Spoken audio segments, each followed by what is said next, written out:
Hello everyone, welcome करता हूं मैं भारत पंचाल अगेन आप सबका हमारी नई वीडियो में भारत केमिस्ट्री क्लासेस के यूट्यूब चैनल पर। कैसे आप सब? होप कि सभी बहुत बढ़िया हो एंड बहुत अच्छे चल रही है प्रिपरेशन। क्लास 11th की यूनिट चल रही है हमारी स्ट्रक्चर ऑफ एटम या कह लीजिए एटॉमिक स्ट्रक्चर। तो ये नई वीडियो है जिसमें हम पढ़ने वाले हैं wave nature of electromagnetic radiations या फिर कह लीजिए इलेक्ट्रोमैग्नेटिक वेव थ्योरी के बारे में।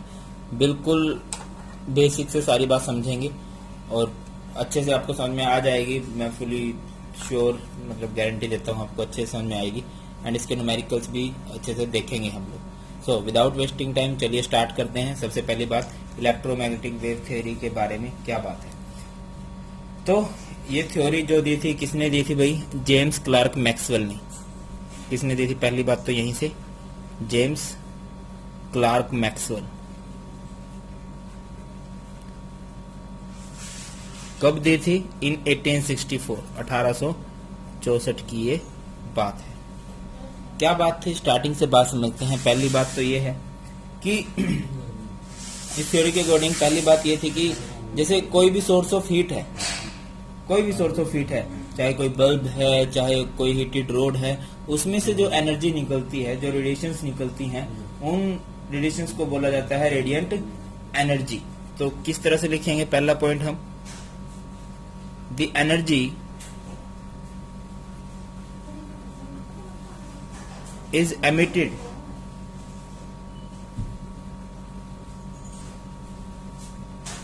from any source of heat, from any source of heat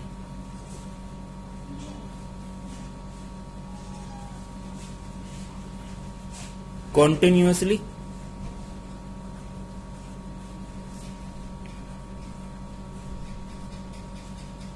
in the form of radiations, in the form of radiations, and क्या बोलते हैं इन्हें? कॉल्ड, क्या बोला जाता है भाई? Radiant energy. क्या बोलेंगे? Radiant energy.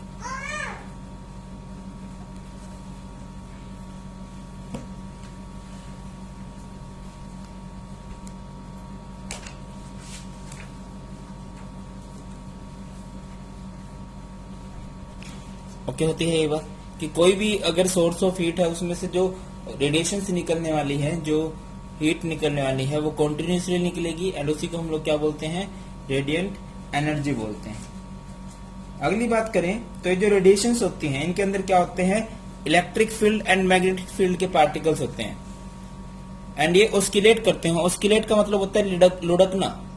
ये एक दूसरे के परपेंडिकुलर लुढ़कते हैं। समझते हो कि मीन्स अगर कुछ इस तरह से समझ के चलिए, आपको डायग्राम दिखाई दे रहा होगा, ये ऊपर नीचे है। ऊपर नीचे मतलब कुछ इस तरह से, ऐसे ऐसे, ठीक है। इलेक्ट्रिक फील्ड के कंपोनेंट कुछ इस तरह से ऑस्किलेट करेंगे, इस तरह से लुढ़केंगे, और मैग्नेटिक फील्ड वाले कुछ इस तरह से, जैसे पानी वाली होती है कुछ इस तरह से होती है, लेयर वेव जो होती है वो इस तरह से, एंड जो सांप होता है वो इस तरह से चलता है, ठीक है। इलेक्ट्रिक फील्ड के कंपोनेंट कुछ इस तरह से ऑस्किलेट करेंगे और मैग्नेटिक फील्ड वाले कुछ इस तरह से। वो दोनों एक दूसरे क्या होते हैं? परपेंडिकुलर होते हैं। तो लिखेंगे तो किस तरह से लिखेंगे? दीज रेडिएशंस या the radiations consist of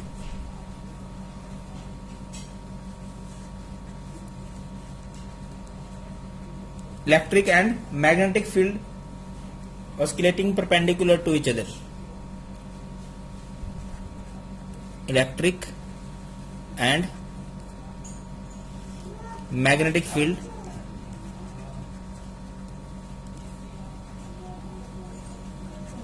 oscillating perpendicular to each other,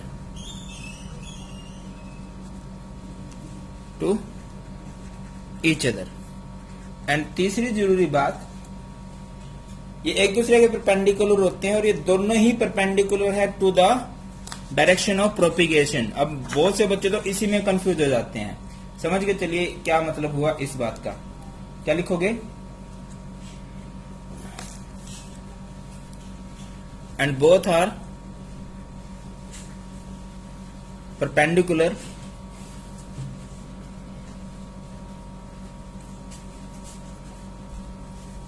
to the direction of propagation.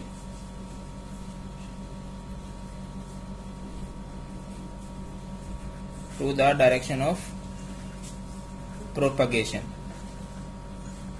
अभी समझ के चलो यार, एक सांप को चलना है, सांप को जाना तो सीधा है, बट जब वो ऑस्किलेट कर रहा है, देखिए जाना उसने कुछ इस तरह से है, जाना उसने कुछ इस तरह से है, बट जाएगा तो वो सीधा, बट कुछ इस तरह से होके जाएगा। तो ये क्या है, ये 90 डिग्री का एंगल है। तो ये जिस तरह से ऑस्किलेट कर रहा है, और ये है जो जाना है इसने, ये है डायरेक्शन ऑफ प्रोपगेशन। एंड जैसे लुढ़क के चल रहा है, ये है ऑस्किलेशन। लुढ़क के जैसे चल रहा है वो परपेंडिकुलर है to the direction of propagation. देखिए ना, इस तरह से जाएगा ना भाई, इस तरह से ऑस्किलेट कर रहा है, तो वो 90 डिग्री का एंगल बन रहा है। बात ये है। और मैग्नेटिक, देखिए मैग्नेटिक फील्ड वाले हमने बता दिया कुछ इस तरह से होते हैं, और इलेक्ट्रिक फील्ड वाले कुछ इस तरह से होते हैं। तो वो एक दूसरे के परपेंडिकुलर हैं, एंड दोनों ही परपेंडिकुलर है to the direction of propagation. हाँ जी, तो अगला थर्ड पॉइंट है भाई, जो इंपॉर्टेंट पॉइंट भी है, नेक्स्ट पॉइंट कि ये वेव्स चलती कितनी उससे हैं, किस वेलोसिटी से चलती हैं, क्या कुछ रहता है।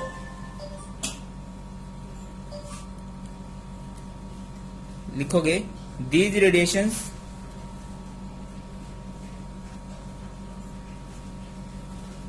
possesses wave nature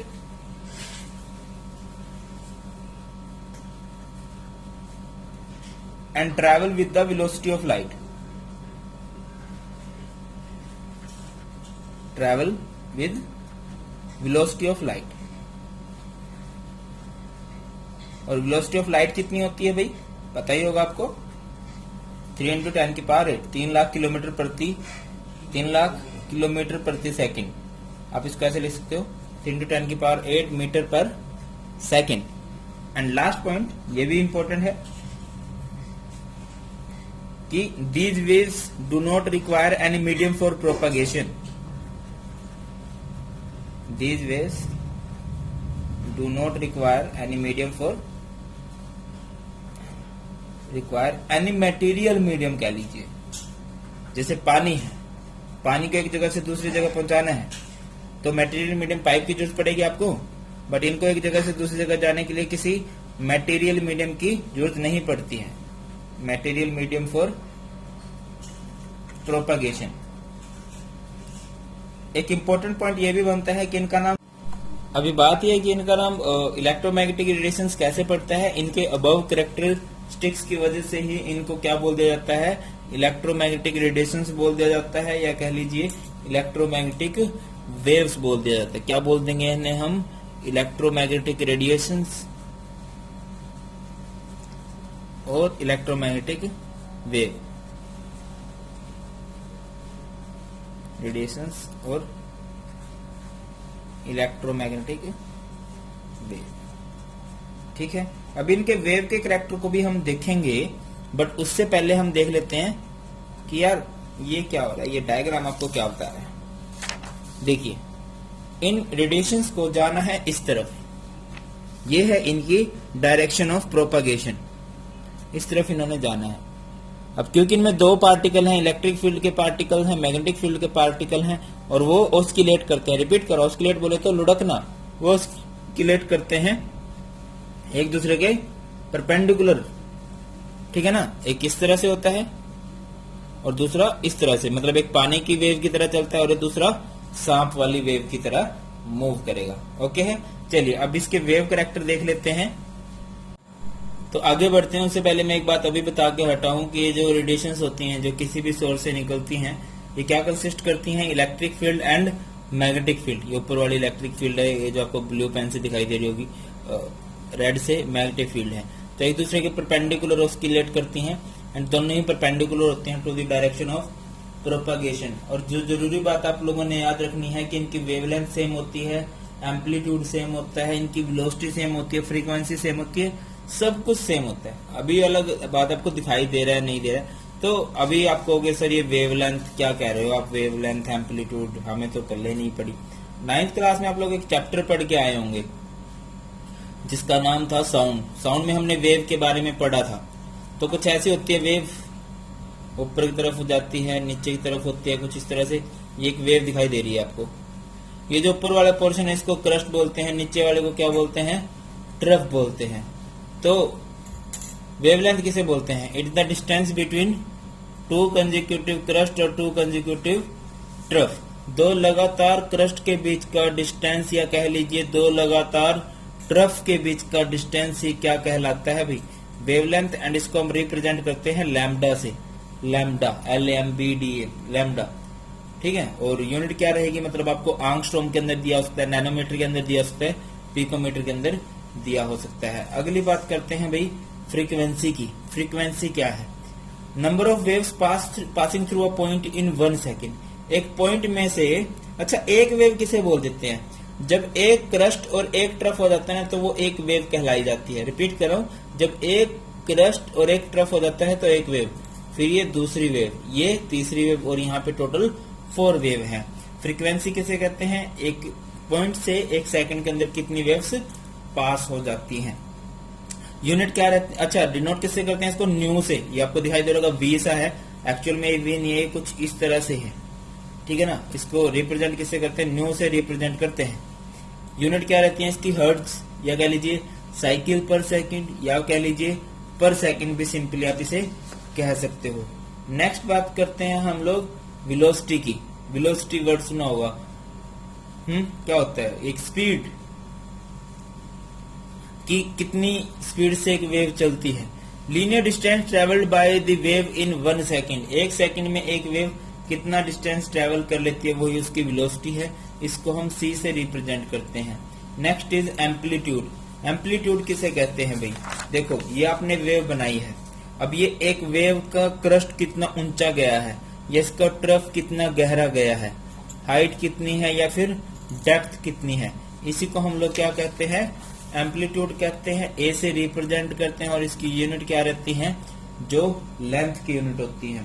अगली बात करें वेव नंबर, ये भी इंपॉर्टेंट रहते हैं, ये बच्चे छोड़ देते हैं, और इससे रिलेटेड बहुत ज्यादा न्यूमेरिकल्स के अंदर पूछा जाता है।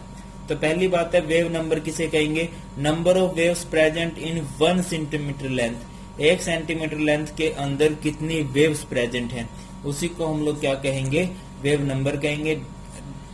रिप्रेजेंट किससे करते हैं इसको, न्यू बार से, और फॉर्मूला क्या रहता है इसका, 1/λ। मीन्स यहां से क्लियर है कि वेव लेंथ का रेसिप्रोकल होता है भाई। अगली बात करते हैं टाइम पीरियड। टाइम पीरियड क्या है कि एक वेव को एक पॉइंट से पास होने में कितना टाइम लगता है, उसी को हम लोग टाइम पीरियड बोलेंगे। T से रिप्रेजेंट करेंगे, फॉर्मूला होगा इसका 1/ν फ्रीक्वेंसी। बात क्लियर होती है। तो अभी आपने एक वर्ड सुना होगा इलेक्ट्रोमैग्नेटिक स्पेक्ट्रम। तो मैं आपको इलेक्ट्रोमैग्नेटिक स्पेक्ट्रम बताने वाला हूँ बिल्कुल फनी ट्रिक के साथ। हम लोग करने वाले हैं trick to memorize the increasing order of energy of electromagnetic waves. जो हमारी इलेक्ट्रोमैग्नेटिक वेव्स होती हैं वो कई सारी होती हैं, एंड उनका जो ऑर्डर होता है इंपॉर्टेंट होता है याद करना, और बच्चों को थोड़ा सा मुश्किल भी लगता है याद करना। तो आज की वीडियो के बाद आपको बहुत ही ज़्यादा आसान हो जाना है इस ऑर्डर को याद करना। तो देखिए कुछ इस तरह से होता है, CGXUVIMR। इस साइड जाते हैं तो हमारी एनर्जी इंक्रीज करती है, इस साइड आते हैं तो हमारी फ्रीक्वेंसी इंक्रीज करती है, और इस साइड जाते हैं तो हमारी वेवलेंथ इंक्रीज करती है। C मीन्स होता है cosmic ray, G means gamma ray, X x-ray, U means ultraviolet, V means visible, I means infrared, M means microwave, and R means radio wave. अब बात यह है कि इसको मैं आसानी से याद कैसे रखूंगा, इसकी ट्रिक क्या रहेगी। देखिए CG means Chandigarh,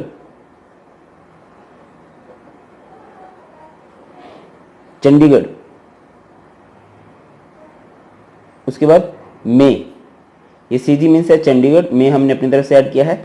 XUV Mahindra की कारें होती हैं, उन्हें XUV बोलते हैं, XUV। उसके बाद I, M मीन्स मेरे, एंड R मीन्स राम। तो इस तरह से आप इस ऑर्डर को आसानी से याद रख सकते हैं। रिपीट कर रहा हूं, चंडीगढ़ में XUV, I मेरे, राम। तो देखिए क्या है, चंडीगढ़ CG, XUV ये रहा हमारा, I के लिए हम I यूज कर रहे हैं, M मीन्स मेरे, आर मीन्स राम। तो ये आपका सिंपल सा ट्रिक है इस ऑर्डर को याद करने का। होप आप लोगों को वीडियो अच्छी लगी होगी। Thanks for watching. जय हिंद।